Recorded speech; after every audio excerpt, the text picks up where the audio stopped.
It is time for the Mythic banner of the month, and we actually got a surprise dropped on this, and we're getting a double Mythic banner possibly. We know there's at least an Astra Mythic, but we don't know what the other slot will be. So let's go ahead and jump in and see what we are dealing with. Okay, who is it? Oh my god, it's Elm. Bro, nah, I don't care. This is the biggest sleep ever. Bro, this is actually so lame. This is the one character I really didn't want. Like, we're getting Elm over a real Mythic. Okay, let's just go through and see who the other one is. Jaws of Closure, new A slot, Nimble Beast, Preempt Search. Okay. Hinders foes savior effects. Oh, great. That's gonna be scary. Oh, I'm really not happy about this. And what is this?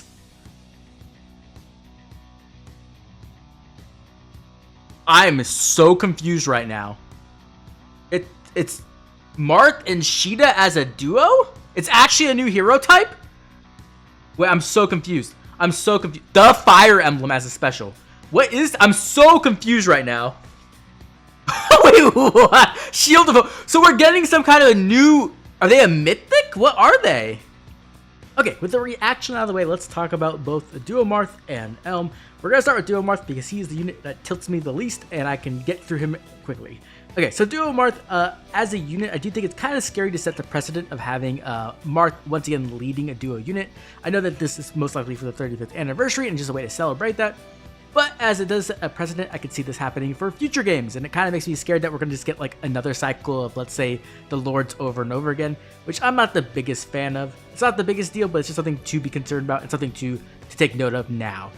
With that said, let's talk about Marth, talk about his weapon. Let's talk about Sword of Peace.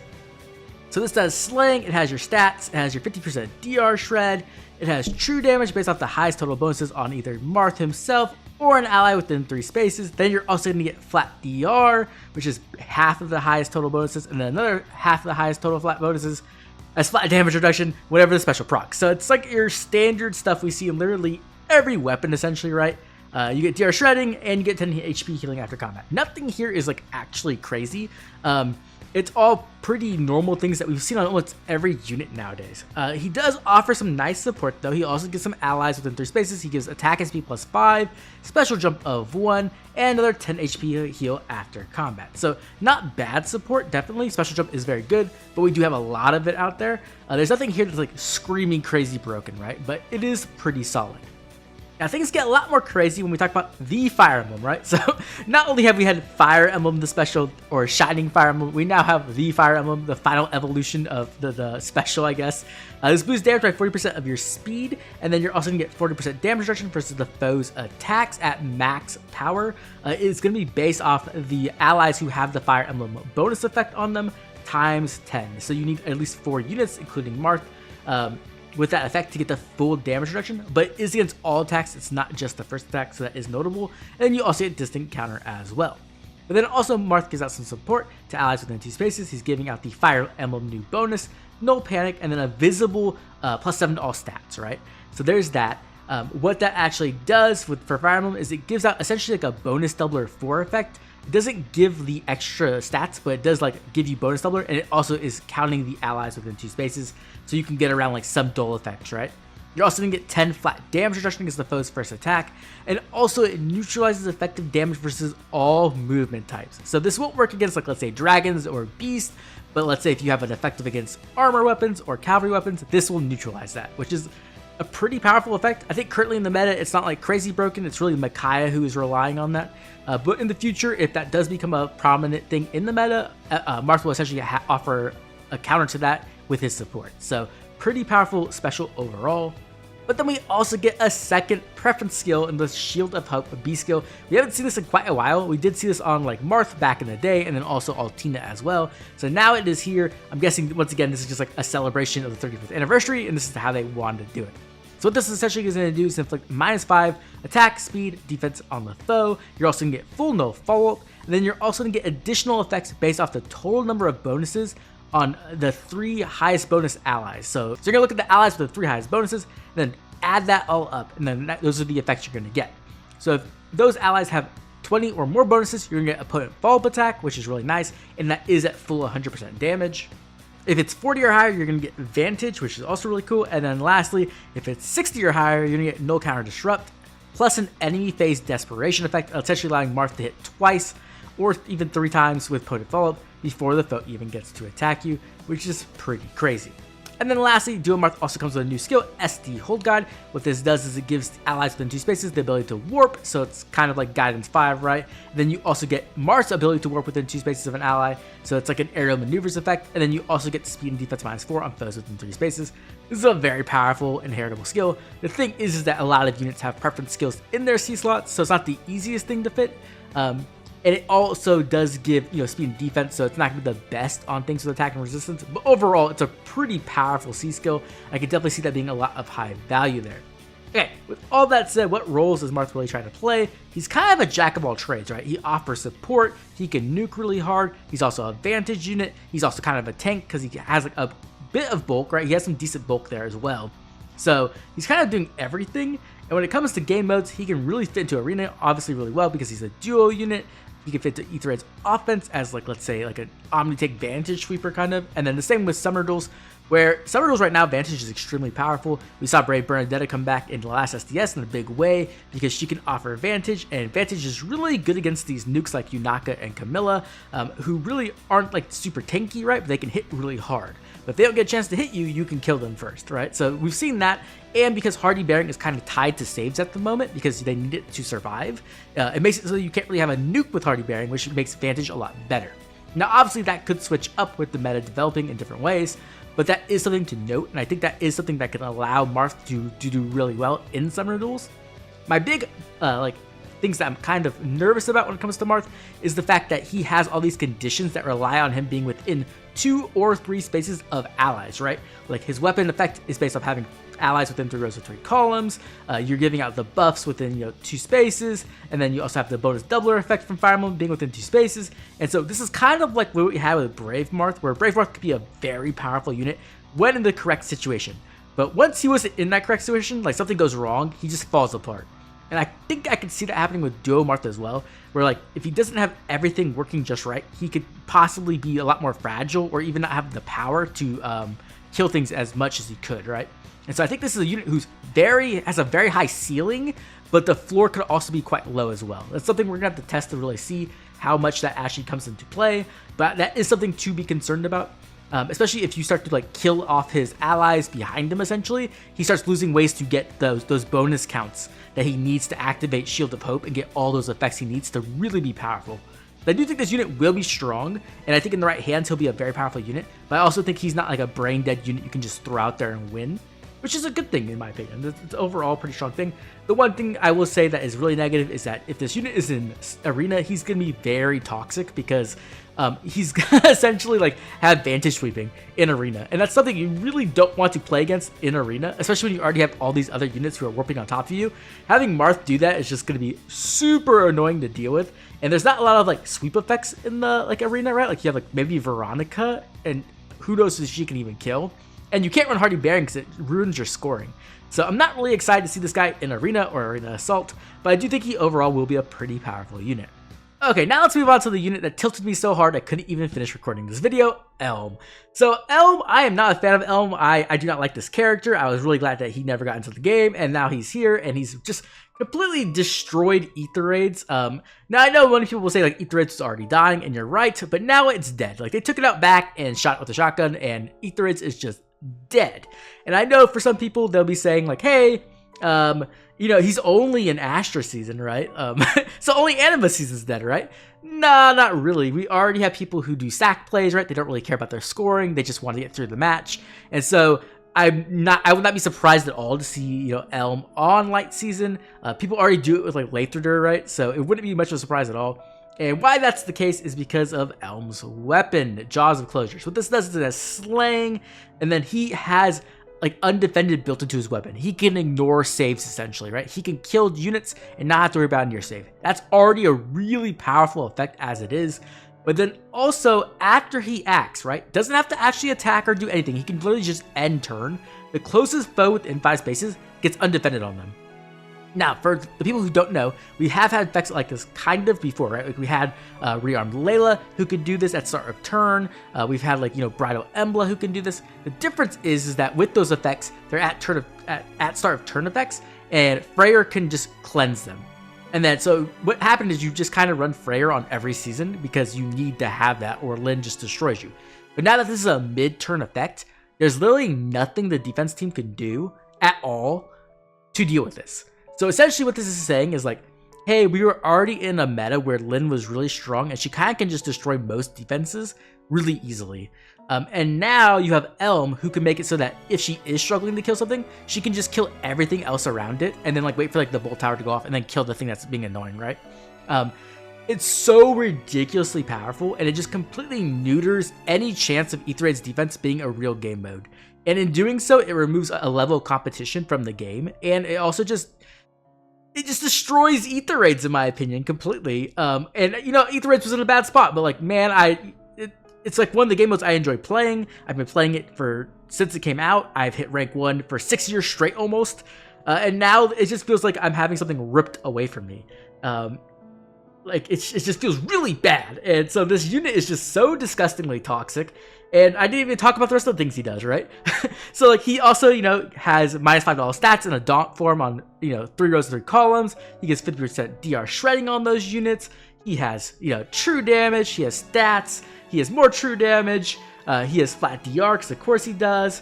He also has an A skill that makes it really easy to transform, so he's never have to worry about that. He gets more true damage, he gets anti-guard, he gets 2 layers of flat DR, he gets some healing as well. And then at the end of it, he even introduces a new C skill and preempt Screech. This is limited to beast units who are not armors, and this inflicts speed of defense -4, a full feud effect, and a special jump of 1 before the first attack during combat. So this is already like really crazy. Feud is extremely strong in the current meta, as it just turns off all drive effects. And to be able to get that like in an Omni version that affects every color, every type of unit is really crazy good. There's not a lot of like really powerful beast units who can take advantage of this at the moment because most of them have preference skills there. But in the future, like that could definitely be a very good skill to inherit. And when you combine all these things together, it just really makes Elm to be like one of the most toxic units to ever exist, in my opinion. I think it just makes it so that Aether Raid's offense is even more brain dead than it already was. I mean, Aether Raid's offense is ridiculously easy right now, and I feel like now if you have Elm and you lose an Aether Raid's offense, like you might as well just delete your save, because like that's ridiculous. Like that's actually just crazy to lose then, because he just literally makes the game brain dead. And I think that's a horrible thing to do to your most competitive game mode, right? The thing about Aether Raids and why I loved it so much before was it was something that you could really invest time into, invest, skills into your units, slowly build up your Mythic core. It was a really cool thing when it came out, and it slowly over time has, degraded from that. But the thing was that Aether Raid's offense was like a really good competitive game mode, because what it did is it allowed you to fail. It allowed you to go in, mess up, understand, hey, this is why I failed. This is how I can adjust my strategy. This is how I can adjust my builds and teams. And then now I can succeed in Aether Raids by putting in effort. And the thing is, if you never fail, you'll never learn to succeed. That's just the truth of it. And so that's why I feel like this game is now. Like they baby you so much that you can't even be allowed to fail in Aether Raids. Here's your 8 ladders, so if you do fail, you can just keep going. Here's your Elm, so that you can just Lyn kill every team, no matter how hard someone tried on their defense, no matter how much they invested, no matter how much knowledge they have about the game.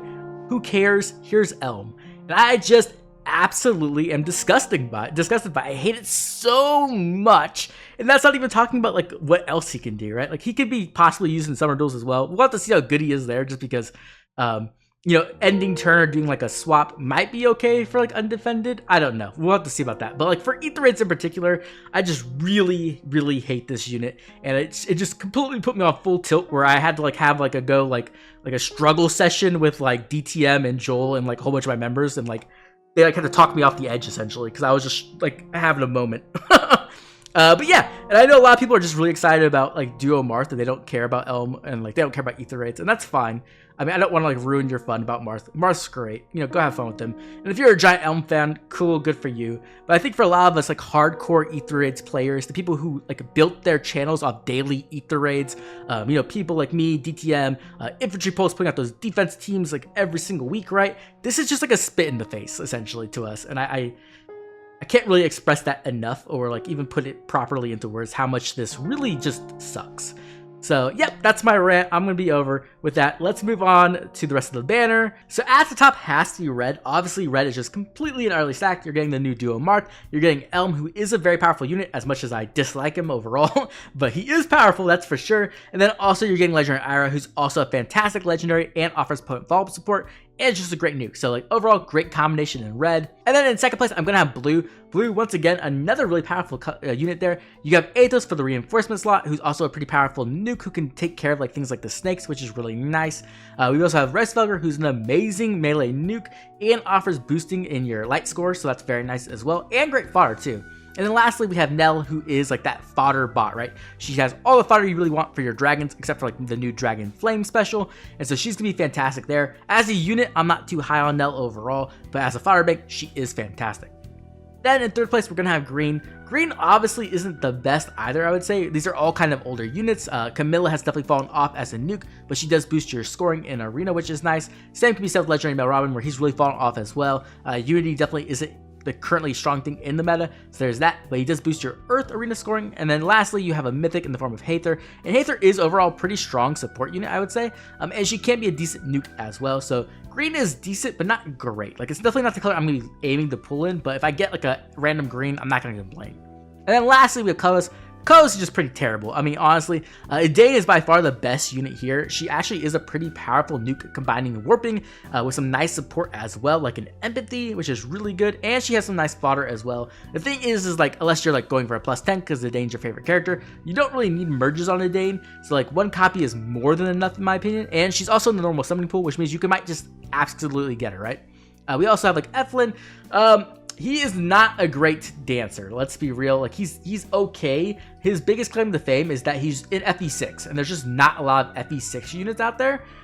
So like, cool, like you have an FE6 dancer, nice. And then lastly, we have the bad snake, Golbeg. Golbeg is just one of the worst defensive mythics in the game. She's very, very not great. Her fodder is decent. It's not like crazy good anymore. Flared Sparrow's definitely fallen off a bit, and same with Occultist Strike. Not bad by any means, but definitely not like anything insane. And as a defense mythic, you don't really need merges on her, so colors is like a really hard skip in my opinion.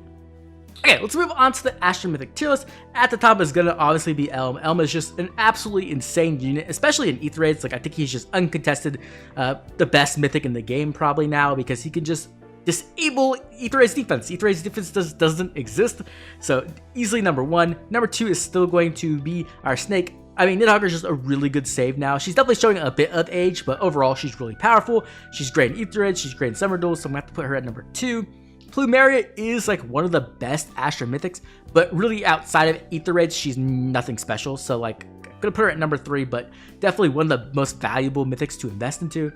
Same with Aether. Aether just a fantastic unit. There's not a lot of Kanto Curb Stomp in the meta, which means that you can just shut off units still, especially with things like the Lin teams that are really popular right now. You can like destroy half the team and then have Aether turn off another unit, and then it's a free win essentially. Like, even more of a free win, I guess.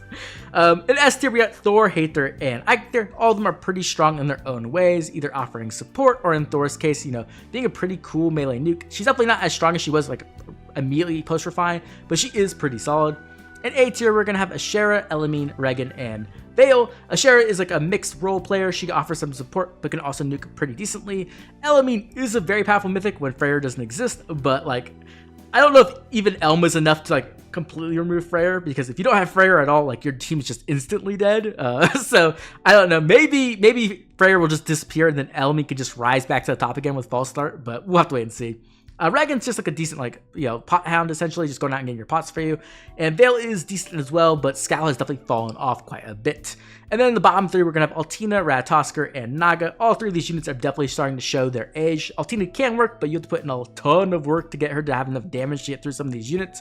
Ratatosker's value is just really plummeted with the introduction of things like, past Camilla, essentially like just going past the train she put down. So like the value of her train has gone down even further in my opinion. And then lastly, Naga, who offers some value with the dragon effectiveness, but nothing really crazy. It's like very mild support nowadays. Okay, let's move on to the final part of the video, should you pull. So when it comes to the pros, Elm makes Aether Raid's offense brain dead easy. So if you are struggling with Aether Raid's offense, this is your unit. He will make Aether Raid's offense ridiculously easy. You just literally bring Lyn or anyone with the Lyn ring and Elm and you win instantly, like pretty much. He also introduces the reinforcement slot for Astra season, meaning that you can have an extra unit on turn 3, which is really another thing to make Aether Raids even easier.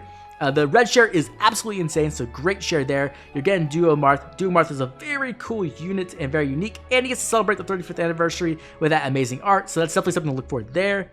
And then lastly, we also have a really strong blue share as well, so you can get some value out of that as well. Now when it comes to the cons, colorless is pretty bad. The green share is pretty mid unless you need these units for merges. And then most importantly, we do have the Fallen banner coming up quite soon. And the Fallen banner tends to be very, very good, right? We always have really cool units there and also pretty powerful units. Last year we got Nurgle, who just kind of rocked the meta with his ability to just steal bonuses. And then after that, we also have the Bridal banner. The Bridal banner is kind of hit or miss. Sometimes it's a pretty good banner, but then sometimes it's kind of not the greatest. Either way, we can definitely wait on this banner to at least see the Fallen banner before you do pull.